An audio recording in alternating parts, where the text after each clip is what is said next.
Today we're talking about something that might seem small but has a huge impact on your life, saying no. It's a simple word, yet so many of us find it hard to say. We're diving into why it's crucial for maintaining healthy relationships and personal sanity. And of course, we've got a special treat for you at the end. I'll share a tip that's going to change how you see no forever. Trust me, you don't want to miss out. Now let's get into it. 1. Understanding the power of no. So we're kicking things off with why it's super important to master the art of saying no. Think about it. When was the last time you wanted to say no but ended up saying yes instead? It happens to the best of us. We worry about hurting feelings or missing out. But here's the thing. Saying no isn't about being mean or selfish. It's about respecting yourself and your own limits. Now, I get it. Setting boundaries can feel awkward, especially if you're not used to it. But boundaries are like invisible lines that help keep our peace of mind intact. They let others know what's okay and what's not. Imagine if someone keeps asking you to lend them money, and you keep saying yes even when you don't want to. It feels bad, right? That's because you're crossing your own boundary, and it chips away at your well-being. Here's a little secret. Saying no can actually strengthen your relationships. Sounds counterintuitive, but hear me out. When you're clear about your limits, people know where they stand with you. It leads to healthier interactions because there's mutual respect. And who doesn't want that? 2. The consequences of always saying yes. Moving on, let's chat about what happens when you're a yes person all the time. Ever found yourself saying yes to things you really didn't want to? Maybe helping a friend move for the umpteenth time or agreeing to work late again. It feels good to help out, but not when it leaves you drained or resentful, right? Here's the deal. Always saying yes can make you feel like you're not in charge of your own life. It's like you're giving the steering wheel to someone else, and that's not a great feeling. It can lead to stress, burnout, and even feeling a bit lost about what you actually want. Plus, it can make your yes mean less over time. If you say yes to everything, your word starts to lose its weight. People might start to take your efforts for granted, and that's not fair to you. But here's something to think about. It's totally okay to say no to things that don't fit into your life or don't align with your values. It's not being selfish, but smart about your energy and time. And trust me, understanding this can be a game changer. 3. Balancing kindness with assertiveness. Now, let's talk balance. It's like walking a tightrope between being kind and standing your ground. Some folks think that saying no makes them a bad person. But here's a little truth bomb. You can say no and still be the nicest person in the room. It's all about how you say it. Imagine your friend asks you for a favor and you're already swamped. Instead of a flat no, you could say, "I really wish I could help, but I'm tied up right now. Can we find another time? Or maybe someone else to step in?" See? You're not shutting them down. You're just being honest about your situation.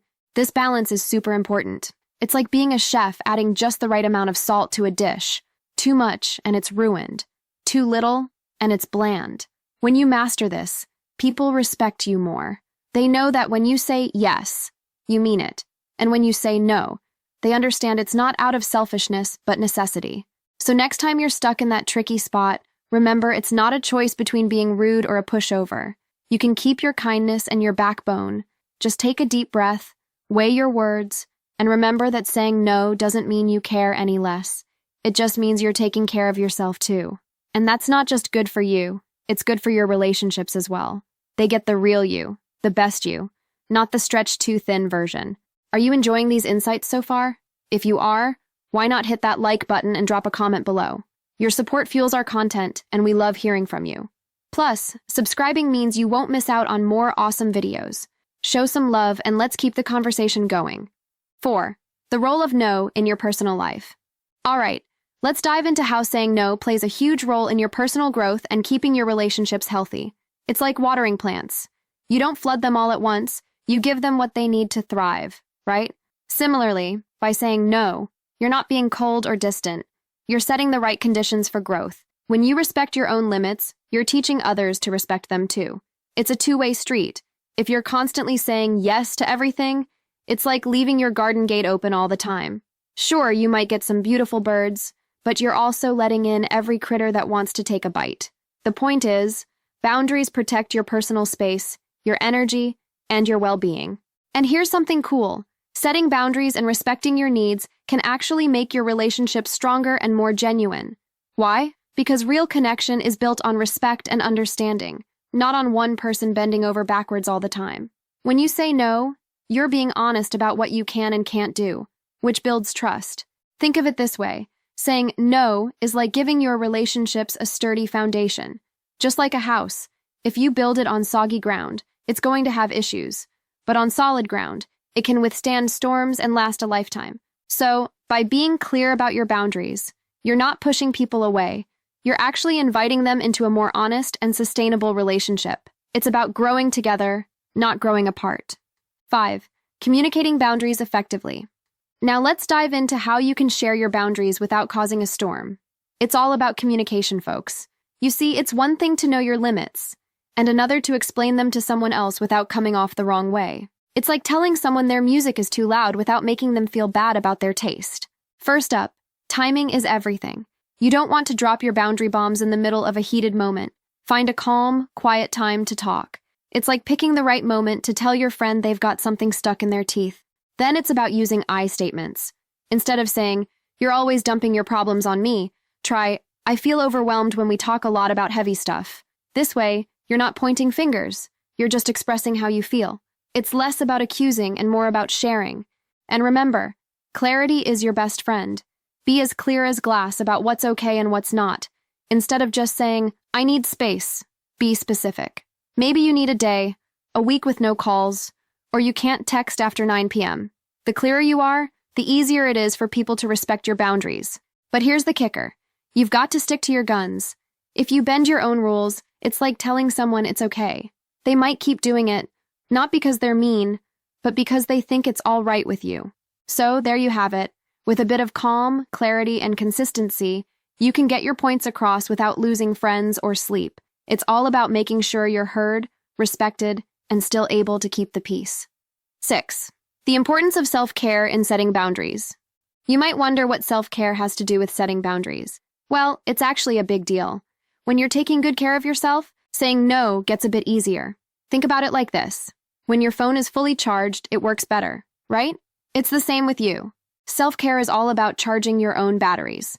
It's not just bubble baths and chocolate cake, although those are nice too. It's about giving yourself what you need to feel good, whether that's sleep, time with friends, or just some quiet time alone. When you're feeling good, you're in a better position to know what you need and to communicate that to others. Now, I know what you're thinking. I don't have time for self-care. Here's the thing. Self-care doesn't have to be time-consuming. It can be as simple as taking 10 minutes to drink your morning coffee without scrolling through your phone. It's about finding little ways throughout the day to look after yourself. And when you're good at taking care of yourself, you're showing others how you expect to be treated. It sets a standard. It's like saying, "Hey, I respect myself, and I'd like you to respect me too." And guess what? People start to notice. They see your boundaries, and they respect them because you respect yourself. So, don't forget to keep that battery charged. Self-care is essential. It makes setting those boundaries smoother and helps you stand by them because you know you're worth it. And trust me, you are. All right, time for that special bonus tip I promised. Getting stronger through rejection. Yep, you heard that right. Every no you get, it's not a door slamming in your face. It's actually a step towards becoming more resilient. Think of it like a muscle. The more you use it, the stronger it gets. Saying no and hearing no are both workouts for your boundary-setting muscles. When someone says no to you, it's not the end of the world. Instead, it's a chance to learn and grow. It teaches you that life goes on and you're okay. Plus, it helps you respect other people's boundaries too. So next time you face rejection, take a deep breath and see it as a growth opportunity. Remember, resilience is like a superpower, and every no is just adding to your strength. Now that you are equipped with these tips for setting boundaries, what's next? Discover the simple steps to becoming more confident, or learn the surprising benefits of being alone. The choice is yours. Thank you for watching. Please remember to like, comment, and subscribe.